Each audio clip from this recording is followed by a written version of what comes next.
देश में NEET paper leak को लेकर सियासत अभी थमी भी नहीं कि राजस्थान का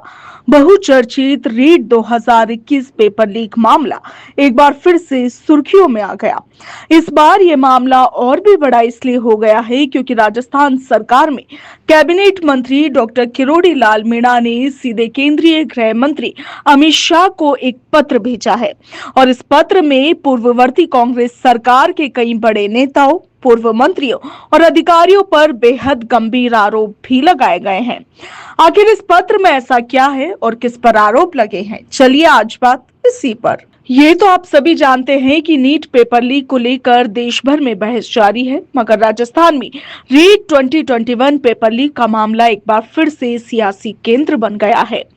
राजस्थान की बजरलाल सरकार में कृषि मंत्री डॉक्टर किरोड़ी लाल मीणा ने केंद्रीय गृह मंत्री अमित शाह को एक पत्र लिखा है और इस पूरे पेपर लीक सिंडिकेट की केंद्रीय एजेंसियों से जांच करवाने की मांग की है। अपने इस पत्र में डॉक्टर किरोड़ी लाल मीणा ने पूर्व शिक्षा मंत्री और वर्तमान में कांग्रेस पीसीसी चीफ गोविंद सिंह डोटासरा, पूर्व तकनीकी शिक्षा मंत्री डॉक्टर सुभाष गर्ग, तत्कालीन मुख्यमंत्री कार्यालय के अधिकारियों और आरपीएससी के पूर्व पदाधिकारियों और इनके साथ ही राजीव गांधी स्टडी सर्किल से जुड़े हुए लोगों पर गंभीर आरोप लगाए हैं। इस पत्र में किरोड़ी लाल मीणा ने यह दावा किया है कि कांग्रेस सरकार के 5 साल के कार्यकाल में आयोजित 18 प्रमुख प्रतियोगी परीक्षाओं में से 17 के क्वेश्चन पेपर सुनियोजित तरीके से लीक किए गए और लाखों बेरोजगार युवाओं का भविष्य दांव पर लगा दिया। किरोड़ी लाल मीणा ने अपने इस पत्र में एक और बड़ा दावा किया है। उनके मुताबिक कांग्रेस सरकार के एक पूर्व मंत्री ने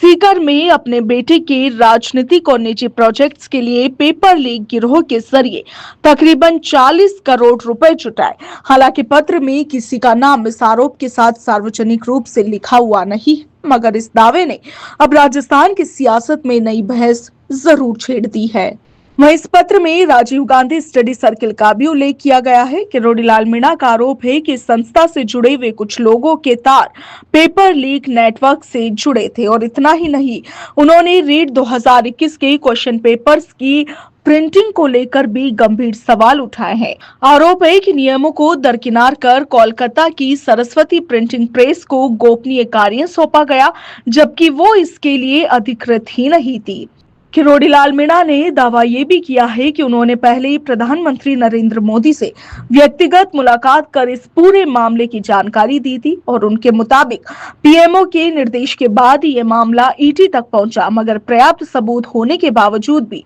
इसकी कार्रवाई आगे नहीं बढ़ सकी। अब उन्होंने गृह मंत्री अमित शाह से ये मांग की है कि सीबीआई और ईडी जैसी केंद्रीय एजेंसियों को जांच सौंपकर पूरे सिंडिकेट के मास्टरमाइंड पर कार्रवाई की जाए।